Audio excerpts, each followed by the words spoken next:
आज राष्ट्रपिता महात्मा गांधी और पूर्व प्रधानमंत्री लाल बहादुर शास्त्री जी की जयंती है और इस मौके पर राष्ट्रपति द्रौपदी मुर्मू, प्रधानमंत्री नरेंद्र मोदी समेत तमाम दिग्गज हस्तियों ने उन्हें नमन किया।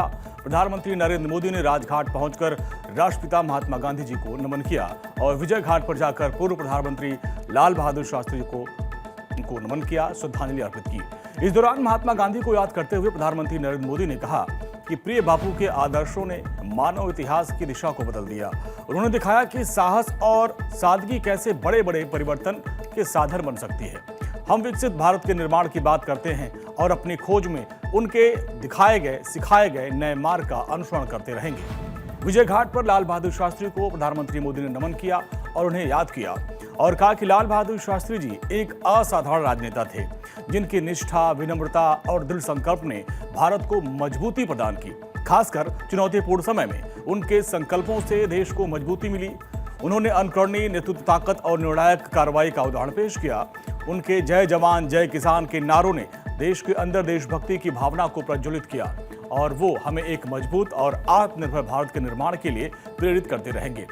वहीं गृह मंत्री अमित शाह ने भी गांधी जयंती पर एक्स पर पोस्ट करके लिखा कि देशवासियों को संगठित कर स्वाधीनता की लड़ाई के लिए प्रेरित करने वाले महात्मा गांधी जी के ग्राम स्वराज और सहकार के माध्यम से देश को आर्थिक और सामाजिक रूप से आत्मनिर्भर बनाने का मूल मंत्र दिया है।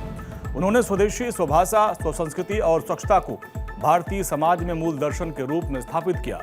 उनके सत्य, अहिंसा और शांति के विचार मानवता को अनंत काल तक प्रेरित करते रहेंगे। गृहमंत्री अमित शाह ने लाल बहादुर शास्त्री के आदर्शों को याद किया और कहा कि सामाजिकता जीवन में नैतिकता और शुचिता के आदर्श को स्थापित करने वाले लाल बहादुर शास्त्री जी स्वतंत्रता संग्राम के संघर्ष से लेकर देश के सर्वोच्च पद तक देश का नेतृत्व करते रहे।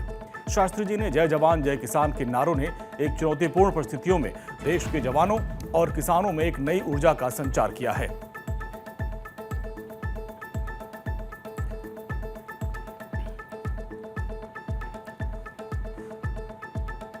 देश के रक्षा मंत्री राजनाथ सिंह ने दशहरा के मौके पर गुजरात के भुज में शस्त्र पूजा की। इस दौरान एक बार फिर से पाकिस्तान को उन्होंने चेतावनी दी। ऑपरेशन सिंदूर का जिक्र करते हुए उन्होंने कहा कि दुनिया जानती है कि भारत की सेनाएं जब चाहे, जहां चाहे और जैसे भी चाहे पाकिस्तान को भारी नुकसान पहुंचा सकती हैं। राजनाथ सिंह ने कहा कि अब पाकिस्तान को हिमाकत न करे, वरना उसका भूगोल और इतिहास दोनों बदल जाएगा। आजादी के 78 साल बीत जाने के बावजूद सरक्रीक इलाके में सीमा को लेकर एक विवाद खड़ा किया जाता है।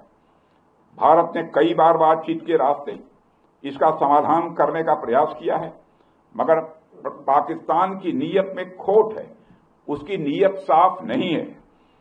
जिस तरह से हाल में पाकिस्तान की फौज ने सरक्रीक के सटे इलाकों में अपना मिलिट्री इंफ्रास्ट्रक्चर बढ़ाया है, वह उसकी नीयत बताता है।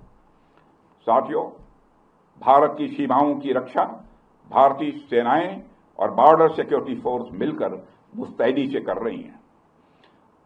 अगर सरक्रीक इलाके में पाकिस्तान की ओर से कोई भी हिमाकत की गई तो उसे ऐसा करारा जवाब मिलेगा कि इतिहास और भूगोल दोनों बदल जाएंगे मेरे साथियों।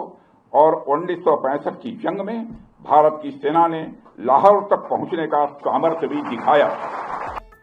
रक्षा मंत्री ने इस दौरान कहा कि आजादी के 78 साल बीत जाने के बावजूद भी सरक्रीक इलाके में सीमा को लेकर एक विवाद खड़ा किया जाता है। भारत ने कई बार बातचीत के रास्ते इसका समाधान करने का प्रयास किया, लेकिन पाकिस्तान की नीयत में खोट है और उसकी नीयत साफ नहीं है। और जिस तरीके से हाल में पाकिस्तान की फौज ने सरक्रीक से सटे इलाके में अपना मिलिट्री इंफ्रास्ट्रक्चर बढ़ाया है, उससे उसकी नीयत पता चलती है। ऐसे में अगर सरक्रीक इलाके में पाकिस्तान की ओर से कोई भी हिमाकत की गई तो उसको ऐसा करारा जवाब दिया जाएगा कि वो याद रखेगा।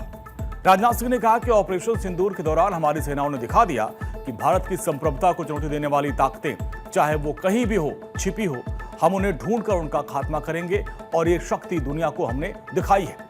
दुनिया की कोई भी ताकत हो, अगर वो हमारी संप्रभुता को चुनौती देगी तो भारत चुप नहीं बैठेगा। आज का भारत कहता है कि चाहे आतंकवाद हो या फिर किसी भी तरह की समस्या, हम सबसे निपटने और जीतने में सक्षम हैं। जो ऑपरेशन सिंदूर के दौरान पाकिस्तान ने लेह से लेकर सरक्रीक के इस इलाके तक भारत के डिफेंस सिस्टम को भेजने की नाकाम कोशिश की। भारत के डिफेंस सिस्टम को उन्होंने भेजने की एक नाकाम कोशिश की। जबकि भारत की सेनाओं ने अपनी जवाबी कार्रवाई में पाकिस्तानी एयर डिफेंस सिस्टम को पूरी तरह से एक्सपोज कर दिया और दुनिया को यह भी संदेश दे दिया कि भारत की सेनाएं जब चाहें, जहां चाहें और जैसे भी चाहें पाकिस्तान को भारी नुकसान पहुंचा सकती हैं। अपने सामर्थ्य के बावजूद हमने संयम का परिचय दिया क्योंकि हमारी सैन्य कार्रवाई आतंकवाद के विरोध में थी। इस दौरान रक्षा मंत्री राजनाथ सिंह ने कहा कि हमने अपने सामर्थ्य के बावजूद अपने संयम का परिचय दिया क्योंकि हमारी सैन्य कार्रवाई आतंकवाद के विरोध में थी और इसको आगे बढ़ाकर जंग छेड़ना ऑपरेशन सिंदूर का उद्देश्य नहीं था। और मुझे इस बात की खुशी है कि भारतीय सेनाओं ने ऑपरेशन सिंदूर के सभी सैन्य उद्देश्यों को पूरा किया। आतंकवाद के खिलाफ हमारी ये लड़ाई जारी रहेगी। राजनाथ सिंह ने कहा कि पाकिस्तान को याद दिलाया और कहा कि 1965 की जंग में भारत की सेना ने लाहौर तक पहुंचने का सामर्थ्य दिखाया था। आज 2025 में पाकिस्तान को याद रखना चाहिए कि कराची का रास्ता क्रीक से होकर ही गुजरता है।